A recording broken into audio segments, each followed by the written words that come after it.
2020 is here and you want to know what the best laptop is for around $1,000 for video editing. Well, you're in the right place because I have hands-on experience with most of the laptops I will be walking through in this video, and you can see the full in-depth reviews that I've done on my channel. I've done full in-depth reviews, I've done head-to-head comparisons. Those will all be available in the YouTube cards above, or you can head on over to my channel, do a little searching, and find the exact laptop that you want to see the full in-depth review for. For now, this is a perfect video to get you up to speed on the different laptops that are available for around $1,000 that make great video editing laptops. Let's get rocking. Let's dive into what you can expect, and then we'll go through these laptops. First, these are going to be great for 1080p, solid for 4K. Now, one concern that you might find is they're not going to be the most color accurate laptops at this price point. And they're usually going to be gaming laptops. And then we're going to answer the question of why around $1,000. What can you expect on most laptops around $1,000 price point? Some negatives, some positives, answer some of those questions there. And then make sure you stick around till the end of the video because I'm going to explain the specs of each of these laptops, what makes them good for 1080p, what makes them good for 4K, what you should be considering if you don't necessarily see a laptop that you're considering in my lineup, and if that laptop that you're considering is just as good as one of the ones I'm recommending. So we're going to talk through all those different elements. Now, remember that these are my top favorite picks, so please don't be offended if the laptop that you're considering is not on there. It may in fact be a good laptop, and make sure you wait till the end to verify that here with the information. Now, please ask questions, but first I'd encourage you to watch the full video. I'm more than happy to answer your questions, and so are people in the YouTube community, but chances are if you watch through the whole video, your questions will get answered. Now let's dive right into the recommendations. First and foremost, coming up at the lowest end of the price point is the Acer Swift 3. This laptop I actually use as my on-the-go daily driver for 1080p video editing, Photoshop work, writing scripts, and all of the like. It's around a $650 laptop depending on when you purchase it, different pricing sales that are going on. It comes with the Ryzen 7 4700U, the AMD Radeon 7 graphics, 8 gigs of RAM, 512 gigs of storage, and it comes with a 14-inch 16:9 Corning glass display. Now, the one downside to this laptop, it disappoints me because if this was not the case, this would be a rocket ship of a laptop that I would literally recommend to anybody and everybody everywhere, and that's the color gamut range. 64% sRGB and 47% Adobe RGB. What the hang up with this is here is if you're trying to deliver a project to a client that expects their skin tones to look like this, and the mountains in the video to look like that, and they get the video and it does not look like that, chances are it's because you edited it on a non-color gamut range, good quality color accuracy laptop that really hit all of those colors in the right range. So what I'd recommend is perhaps starting with this laptop for your 1080p video editing projects, and then when your budget can allow, grab a color accurate external monitor such as the Concept D CM2 from Acer. It's about a $300 color accurate monitor. I'll link that in the description below. But that's the big downside to the Acer Swift 3 is the color accuracy. And like I said, this would be a great laptop for 1080p video editing. Next up on the list is the Lenovo V14, also another fantastic laptop for 1080p video editing. Comes with the AMD Ryzen 5 4500U, AMD Radeon 6 graphics, 12 gigs of RAM, 1 terabyte of hard disk drive storage, 14-inch Full HD display, and 50% sRGB and 40% Adobe RGB. Again, I'll link that same statement about the color accuracy to this laptop. I won't repeat it for the brevity of this video, but great laptop for 1080p, not the best color accuracy, and that is what you'll find with these more budget-friendly computers. Next up on the list is the Lenovo IdeaPad Gaming 3. This laptop is a great laptop for light 4K video editing. With that i5-10300H, you're going to have 4 cores and 8 threads with a solid 2.5 gigahertz base clock and a 4.5 turbo clock. With the GTX 1650, that's a dedicated graphics processing unit. That's going to really help you out with doing some of that 4K video editing. You're going to have some drop frames at full quality in the timeline, but around half or fourth quality, you're going to have no problems busting through that 4K video editing footage. Now, what we're seeing here is 8 gigs of RAM. I'd personally recommend 16 gig of RAM upgrade as soon as your budget allows. Personally, I'm a big fan of 16 gigs on video editing and other creative tasks, but you can get away with 8 gigs getting started. You're just going to have better multitasking experience with the 16. Comes with 256 gigs of solid state storage. You're going to have a 15.6 inch full HD display, but again, we're struggling a little bit with that color accuracy. Again, that's what you run into with these more budget friendly computers. Next up is the MSI GF75. Now, one thing I love about this computer is we're starting to get some better color accuracy with 89% sRGB and 58% Adobe RGB. We're going to again have the i5-10300H, really solid base 4K video editing machine with GTX 1650. You're going to have 8 gigs of RAM, which again, I'd upgrade to 16, 512 gig SSD, and a 17.3-inch Full HD display if you're somebody who wants a little bit more space for your workflow. A little bit bigger screen, give you a little less leaning over on your desk to see what you're doing. Next up is the HP 14 laptop. I really like this laptop if you're somebody who likes an Intel-based system. This is the i7-1065 G7. They should be coming out with the 1165 G7. I've actually reviewed a HP Spectre X360 with the 11th gen version of this processor. It gave a bit of a boost in performance with the new Evo. It was not a massive improvement, but it did improve the performance by probably about 10 to 15% if you're considering the 11th gen version of this chip. You can find that in a handful of different laptops now. It has the Intel Iris Plus Graphics G7, 12 gigs of RAM, 1 terabyte SSD, a 14-inch screen, and 98% sRGB and 63% Adobe RGB. So this is a great laptop with some more color accuracy and some solid performance for video editing. Again, I'd recommend this one for some light 4K, definitely 1080p, but with 4K, you're going to have to drop down the quality in the playback whenever you're editing. Next up is the MSI GF63. This is a great 15-inch laptop for video editing. You're going to have the i5-9300H. You might be able to find the 10300H now that we're heading into 2021. But again, these i5s are going to be easy to snag on a good price point because now that the 10th gens have come out, they'll give you about I'd say probably a 10% boost in performance getting that i5 10th gen over the 9th. But nothing crazy, so you can really save a little money here to get the GTX 1050 Ti, 16 gigs of RAM. But again, we're going to have some lower color accuracy on that 15-inch model. Next up, one of the more budget-friendly, great-performing laptops here is the Acer Nitro 5. You can get it in a variety of spec outs. You can get it with the Ryzen 5 4600H or the i5-10300H, depending on if you're a Ryzen or you're an Intel fan. As you can see, the base clock and the turbo clocks are quite similar. They're not exact, but you really can't go wrong with either model. What you'll notice is you might get a little bit better multitasking out of the Ryzen version because you got more cores and more threads. So if you're a multitasking kind of guy or gal, I would lean you towards the Ryzen version. Next up is the Asus VivoBook S512 or the S15.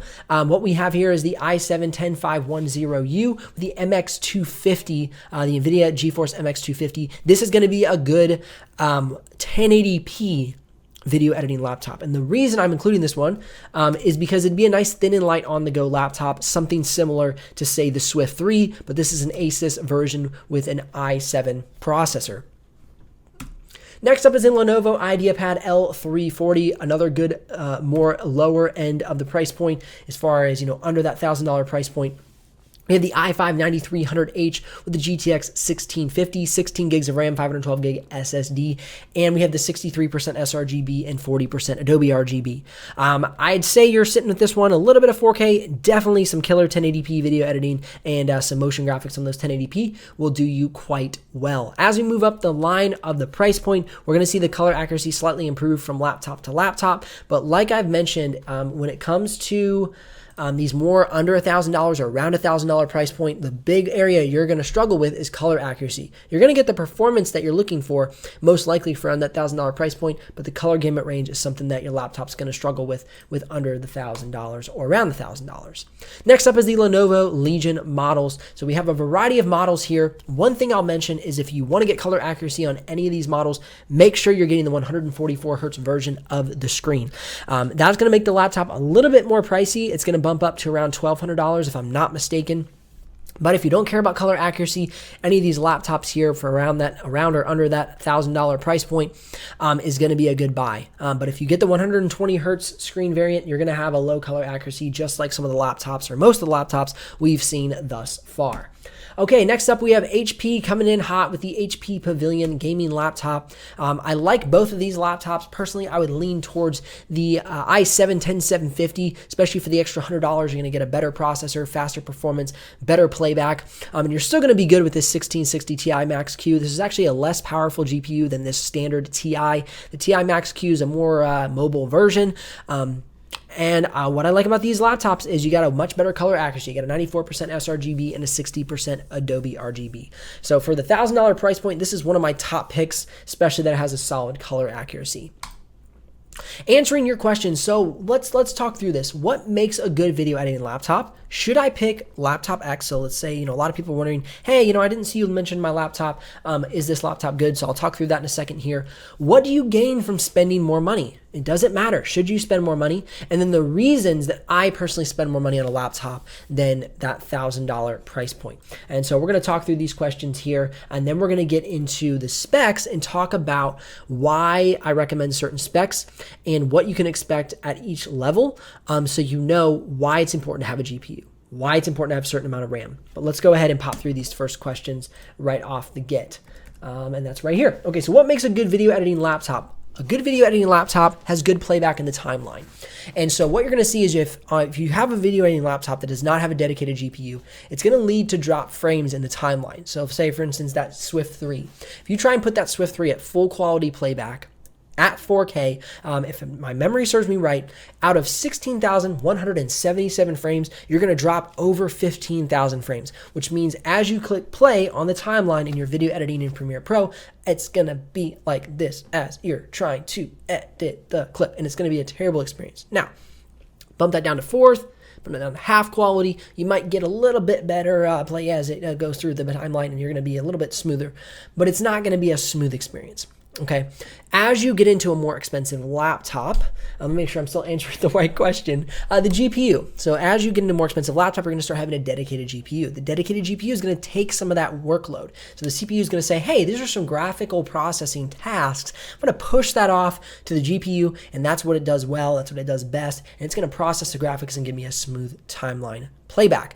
That's what makes a good video editing laptop. Having a good CPU paired with a good GPU, give you a smooth experience and fast export times. Next, color accuracy. Color accuracy to me personally is what makes a good video editing laptop. If I'm working for a client who expects the purple on the project to look, I want this purple. They tell me I want this purple on my project.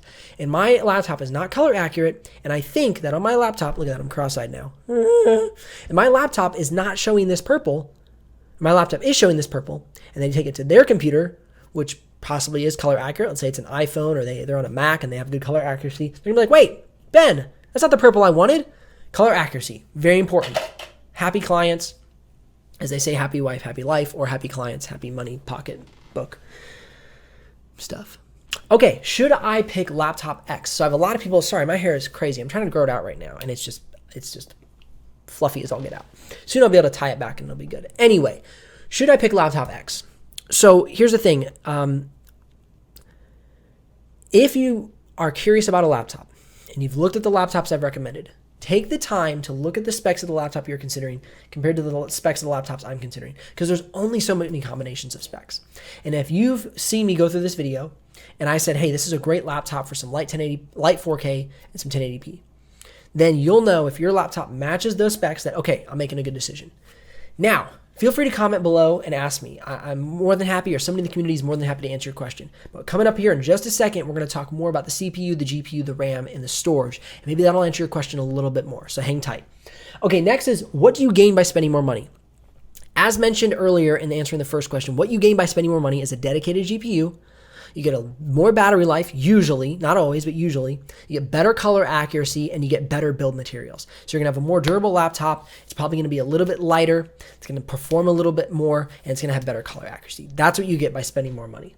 And then the reasons I spend more money personally are usually build materials, battery life, color accuracy, and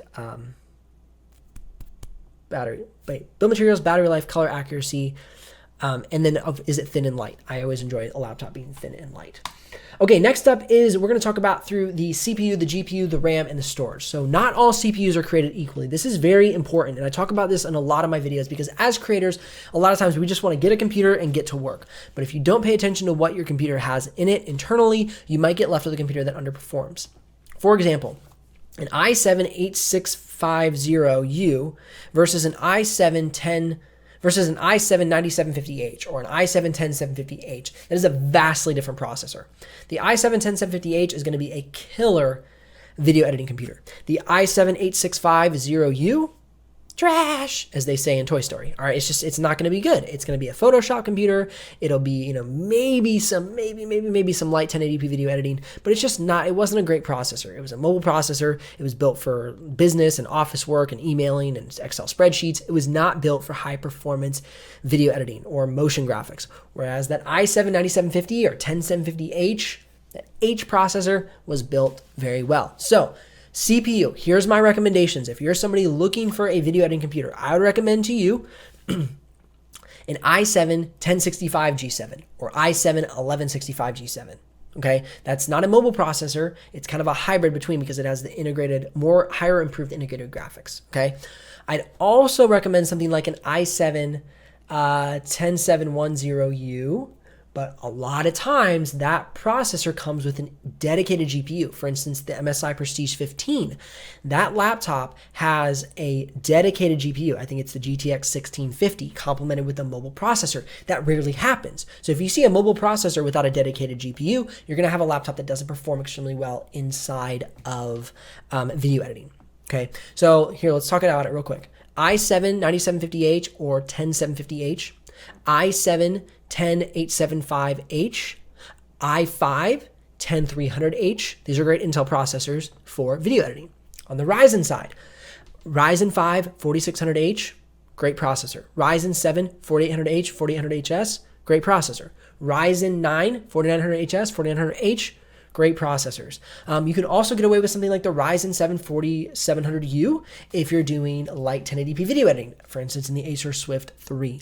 But really do your research, compare some processors head to head. You can use a website called User Benchmark. Some people complain about it. They're probably going to comment below and say, why would you recommend User Benchmark? It's so inaccurate.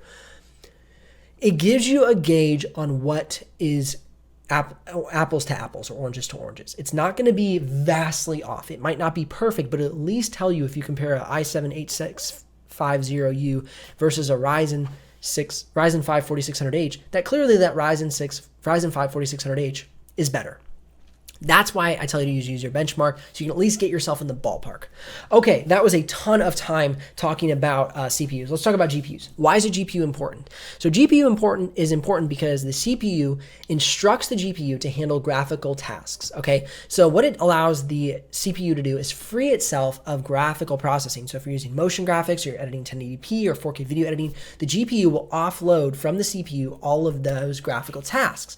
It'll free up the CPU to operate your system, to run kind of the background tasks, to run maybe whatever you're multitasking, and the GPU will handle that heavy lifting of the video processing of the motion graphics, okay? So that's why GPU is important. If not, your processor is your CPU is having to handle all of that video computation. It's having to handle all of the work that the GPU would normally help support it with, which is why, for instance, with something like the Acer Swift 3, when you have a really solid processor like the Ryzen 7 4700U, it still drops 15,000 frames out of the 16,000 because it is trying to do all the heavy lifting. It doesn't have something to assist it. If you want to learn more about GPU and CPU combos and what makes a GPU important and how it works, I have full videos. They're called Don't Tech With Me. It's a series I've done, and you can check that out in the YouTube cards above, or go to my channel and go to the playlist Don't Tech With Me. That'll help you out. Next up is RAM. So why do I recommend 16 gigs as a minimum, but then I say, hey, you can get away with 8 gigs of RAM? Here's why. So if you're running video editing only, you're going to be using almost all of your RAM. You're using almost all 8 gigs. However, if you have 16 gigs of RAM, you're going to allow your computer to free up some of that RAM to do some of those background tasks, which means your system won't be overloaded and you won't create a bottleneck in your system. You don't want to bottleneck your system because then it'll curb your performance and you'll get less performance. Can you get away with 8 gigs of RAM? Yes. 8 gigs of RAM is what really helps with multitasking. So say you have Premiere Pro, Photoshop, and Google open at the same time. Say Google Chrome. Having 16 gigs of RAM will allow it to spread across each of those programs and give you a smoother experience. If you have 8 gigs, you only have so much to go around. It has to kind of splice it down and divide it very selfishly, so to speak. So that is why I recommend the 16. Next, storage. So we have SSD versus HDD, solid state drive versus hard disk drive. I recommend solid state drive. There's no moving parts. They're much faster. They're much more reliable. They're lighter. They're much more lightweight. And the technology is just improving more and more every year. It's becoming more affordable. Hard disk drives are great for something that sits on your computer. Sits on your desktop. Maybe you use it as a backup. Maybe you don't, are not running anything off of it. When you have a slower hard drive, that often can bottleneck your computer because it's not able to push out information as fast. It's not able to read and write as fast. So I always push people towards solid state because it's more reliable and it's higher performing hardware. Okay, next I like to play a little game called Which Should You Pick? So we have the AMD Ryzen 5 4600H with the NVIDIA GTX 1650, 8 gigs of RAM, 512 gig SSD versus the Asus VivoBook 15, which has the AMD Ryzen 5 3500U, Vega 8 gigs of RAM, 256 gigs of SSD. Which one is a higher performing machine? This here, the Asus TUF A15 is going to be higher performing. We have that H series processor, and we have a dedicated GPU. That's going to be your winner. Okay, and lastly, why would you buy a more expensive computer? Like we talked about, you're going to get better color accuracy, better build materials, thinner and lighter, and better battery life. That is what you're going to benefit as you spend more money. Can you still video edit? Yes, you can absolutely still video edit. Can you do, good quality projects for posting on YouTube? Absolutely. But if you're somebody who's going to get into production for clients, I really recommend people moving up towards more high-end computers only for the fact that you're going to get better color accuracy, you're going to get more durable, more laptop that has better longevity. Those are the things that I find important when spending more than $1,000 on a laptop. I hope you've hung around till the end of this video. I'm very grateful if you did. Remember, if you're ready to make a purchase, you can head down in the description below and use one of those links, and that will give me a small commission using an affiliate link, but at no extra cost to you. That's what keeps this channel alive and the helpful content coming your way, and I always appreciate it, and I'm very grateful when you all use those links to keep things moving on this channel. I'm Benji Kaiser. Make sure you keep editing, keep designing, keep creating, and I will see you here in the next video.